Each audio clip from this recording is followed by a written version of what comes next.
Hello दोस्तों, ये lecture number 3 में आपका मैं स्वागत करता हूँ। इससे पहले लेक्चर नंबर 1 और 2 में कॉन्सेप्ट बताया गया है, आप उसे जाएं और देखें। तो चलिए ये एग्ज़ाम का क्वेश्चन से शुरुआत करते हैं। अगर एग्ज़ाम में अच्छे मार्क्स लाना है, किसी भी एग्ज़ाम में अच्छे मार्क्स लाना है, तो सबसे बेसिक प्रायोरिटी क्या होनी चाहिए? एग्ज़ाम के क्वेश्चंस, वो सारे क्वेश्चंस जो प्रीवियस ईयर में पूछे गए हैं। तो मैं उन्हीं सारे क्वेश्चंस को यहाँ पे मैं डिस्कस करूंगा, वो भी आपके साथ।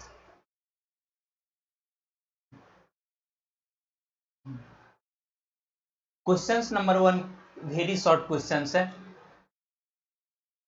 If the nth term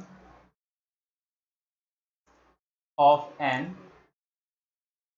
AP, nth term of an AP क्या है? -1, 4, 9, 14। आप लोग में से बहुत सारे स्टूडेंट को दिखने के साथ ही मालूम चल गया होगा, इसका कॉमन डिफरेंस 5 है, इज 1 to 9 है। Find the value of n, find the value of n। मैं साथ में एग्जाम के क्वेश्चंस के साथ साथ मैं ये भी बताते चलूंगा इस क्वेश्चंस को बनाने के लिए किन कॉन्सेप्टों का यूज होता है। आप उन्हें बारीकी से देखिए, उन्हें एनालिसिस कीजिए और क्वेश्चंस को हमारे साथ सॉल्व करने की कोशिश कीजिए। इस क्वेश्चंस में nth टर्म, किसी भी कोई भी एपी का क्वेश्चन हो, उसमें दो चीज का मालूम चलना जरूरी है। एक फर्स्ट टर्म और दूसरी कॉमन डिफरेंस। अगर इसमें आपको मालूम चल रहा होगा हेयर हेयर यहाँ पे फर्स्ट डिफरेंस बोले तो a1 इक्वल टू कितना है? -1। कॉमन डिफरेंस बोले तो d इक्वल टू कितना है? 4 माइनस 1 कितना? 5। दो टर्म मालूम चल गया, दो चीज मालूम चल गया, एक कॉमन डिफरेंस और दूसरा फर्स्ट टर्म। तो यहां से nth टर्म कैसे निकलेगा? We know nth term. nth term क्या होता है? nth टर्म एग्जाम में बिल्कुल ऐसे ही लिखना है, a plus n-1 into d. यही ना जानते हैं, nth term equal to a plus n-1 into d. Solve कीजिए तो a प्लस ए के जगह पे वैल्यू कितना पुट करेंगे? ए के जगह value -1 plus n-1, common difference 5 equal to कितना दिया हुआ? ये 1 to 9, 1 to 9। इस इक्वेशन को सॉल्व कीजिए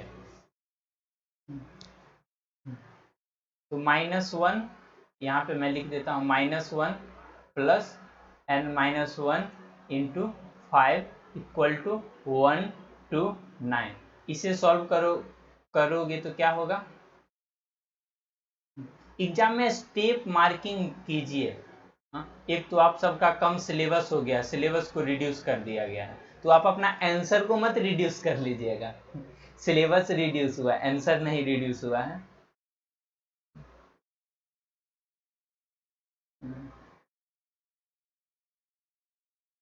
n-1 कितना हो जाएगा यहाँ पे? 2, 6, 26। तो n इक्वल टू कितना? n equal to 27। तो एग्जाम में लिखोगे hence value of n equal to 27। ये जो क्वेश्चन है, ये क्वेश्चन 2017 में पूछा गया है, 2017 का क्वेश्चन है ना। सेट 1 सेट 2 दोनों में ये क्वेश्चंस कॉमन था।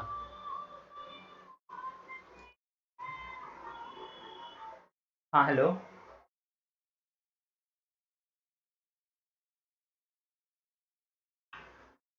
हेलो।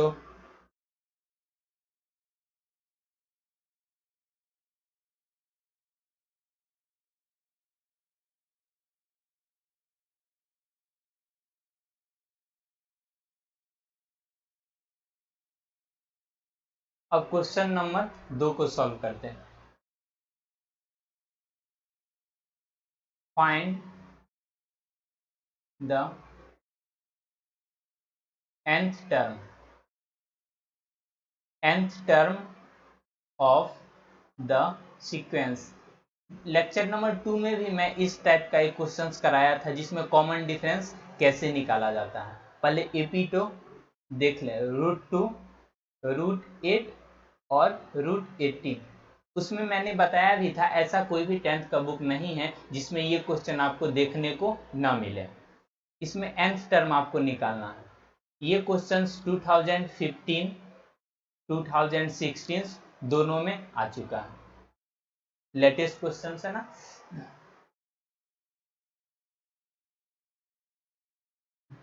किसी भी एपी में हमें दो चीज चाहिए, एक फर्स्ट टर्म तो दिया हुआ है। अब नेक्स्ट कॉमन डिफरेंस कितना है, यानी डी कितना है। डी बोले तो √8 माइनस √2। इसे सब्ट्रैक्ट करने में परेशानी नहीं होना चाहिए, अगर होता है तो क्या ही बोलेंगे लेक्चर नंबर 2 को देखिए ना। ये देखो, इसमें से √2 में से एक 2 बाहर, √2 माइनस √2, ये कितना √2। अब ये कैसे सब्ट्रैक्ट होगा ये भी बताए हुए हैं, कैसे सब्ट्रैक्ट होगा बता दें, बिल्कुल बता दें। जब भी सब्ट्रैक्शन होता है ना हमेशा सेम फैमिली में होता है, सब्ट्रैक्शन हमेशा सेम फैमिली में होता है।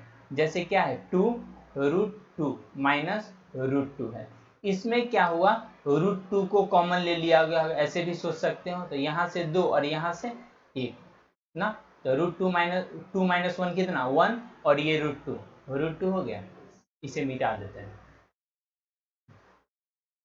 एपी में हमें दो चीज मालूम चल गया, एक फर्स्ट टर्म और दूसरा कॉमन डिफरेंस। अब nth टर्म तो निकाल ही लेंगे, निकालिए nth टर्म कैसे निकलेगा। नाउ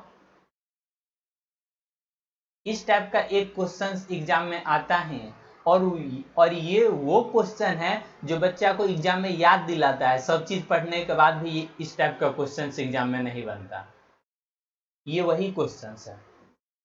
तो इसीलिए बोलते हैं एग्जाम का क्वेश्चंस कीजिए, एग्जाम का क्वेश्चन का फील आना चाहिए आपको एग्जाम का क्वेश्चंस करते वक्त।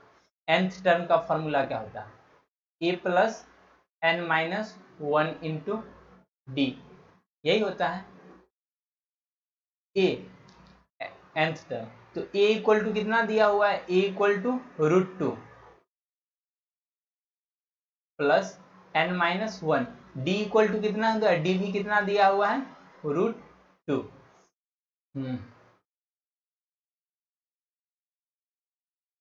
तो यहां से ये फॉर्मूला बन गया, nth टर्म का यही हो गया nth टर्म। कभी कभी एग्जाम में यहीं पे बोल देता nth टर्म के साथ साथ क्या, nth टर्म के साथ साथ बोल देता ऑल्सो फाइंड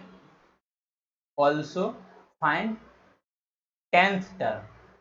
एग्जाम में ये भी ऐड कर देगा, तब n के जगह पे 10 लिख देंगे ना, therefore 10th term equal to √2 plus n minus 1, तो 10 माइनस 1 √2 कितना हो जाएगा, √2 प्लस 9 √2 कितना हो जाएगा। ये भी सेम फैमिली का एडिशन है, यहाँ पे एक √2 यहाँ पे कितना है 9 √2, एक 9 कितना 10 √2। अरे बच्चा के लेवल पे आके समझाना पड़ता है, तुम्हें क्या पता बच्चा को किन किन चीजों में, छोटी छोटी बातें वो तो कोचिंग में शर्म से नहीं पूछ पाते हैं। हाँ, यूट्यूब का भी वीडियो देखे वहां भी नहीं समझ आए तो बेकार है पढ़ाना। ये वही क्वेश्चंस है जो एग्जाम में याद दिलाता है, सब चीज पढ़ने के बावजूद भी हम कुछ नहीं पढ़ पाए।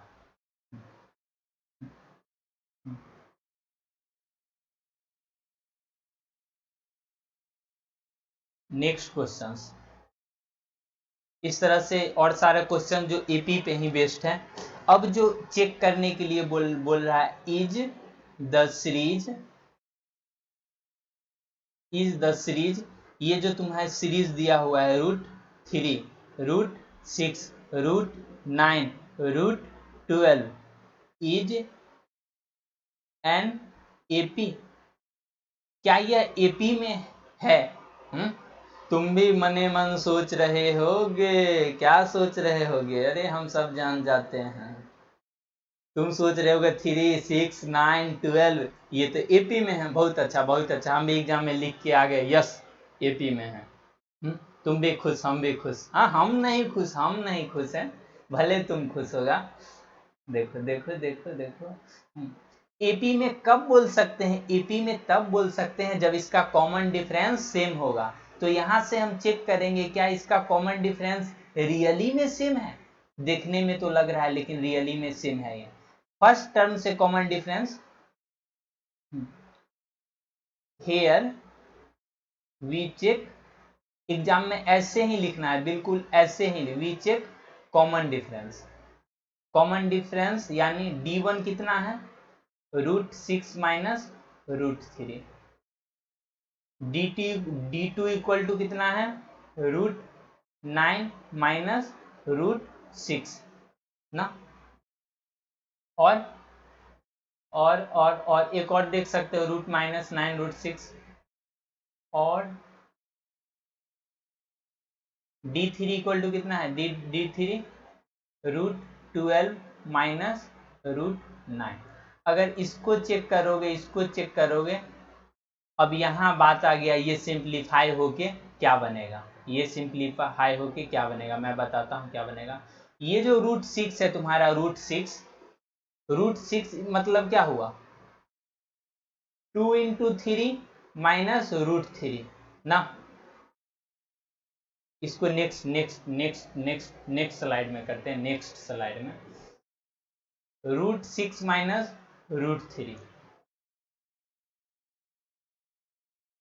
2 3, यहां से देखो तो, अरे बच्चा को बच्चा की तरह समझाना पड़ेगा ना, बच्चा के लेवल में आपके दुनिया का क्लास किए जा रहे हो, क्वेश्चन ही नहीं बने एग्जाम में, तो वैसा पढ़ने से क्या फायदा।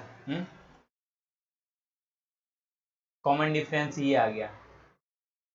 अब अब इस अब इसका अब ये सॉल्व करेंगे, अब ये सॉल्व करके देखते हैं। √9 माइनस √6, √9 को क्या लिखेंगे, हम में से बहुत सारे स्टूडेंट को इसमें परेशानी होते हैं, बेचारे तो शर्म से नहीं पूछ पाते हैं कितना, तो इसको ये लिख के चले आते हैं √3। क्या करेगा वो, बड़ा वाला रूट दे देगा, 9 माइनस 6 लिख के √3 दे देगा।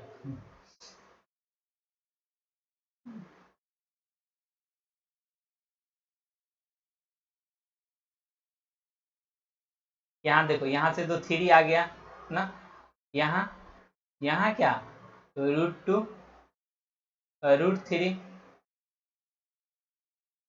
ओए राजू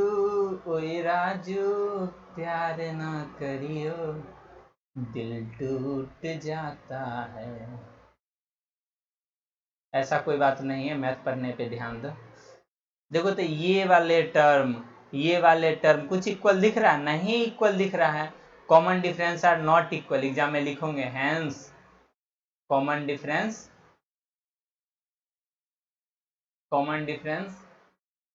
नॉट इक्वल। एग्जाम में आप दो कॉमन डिफरेंस निकालिए, अगर दोनों इक्वल है तो एपी में है, इक्वल नहीं है तो एपी में नहीं है। Not equal, therefore this is not in AP.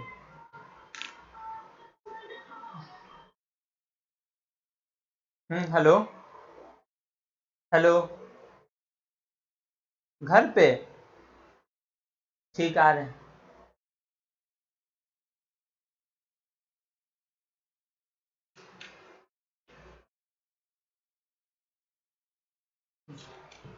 एक और क्वेश्चन बता देता हूँ, उसके बाद घर जाना है। इसका नेक्स्ट टर्म क्या होगा, what is the next term, √7 √28 और √63। इसका नेक्स्ट टर्म क्या होगा। नेक्स्ट टर्म निकालने के लिए कॉमन डिफरेंस निकाल लीजिए ना, कॉमन डिफरेंस क्या है इसका, बात सही बोल रहे हैं ना, कॉमन डिफरेंस क्या है। ये क्वेश्चन आपको 2014 में 3 सेट में पूछा गया, 3 सेट में। और इससे पहले वाले क्वेश्चंस भी कब पूछा गया था? 2018 में। ये वाले क्वेश्चंस को 2018 में पूछा गया था।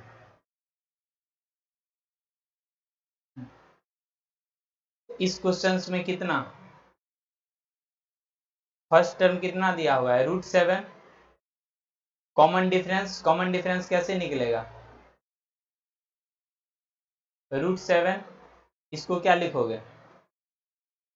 √7 इंटू 2 इंटू 2, यही लिखोगे ना? तो ये क्या हो गया?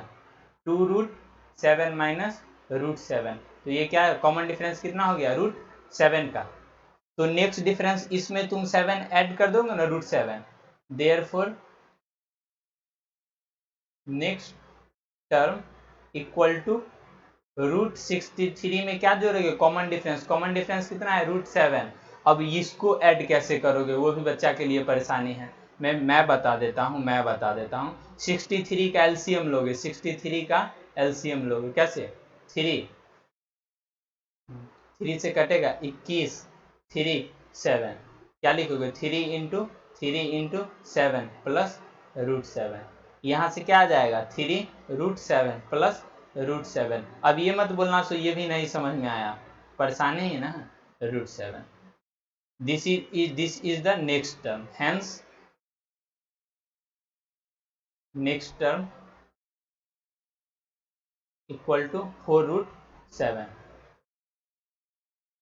माफ़ कीजिएगा, आज के लिए इतना ही मैं पढ़ा रहा हूँ, घर पे जाना है। अगर आपको प्रॉब्लम होता है तो आप हमें मेल कर सकते हैं इस पे 41@gmail.com। Thanks for watching, have a nice day, जय हिंद।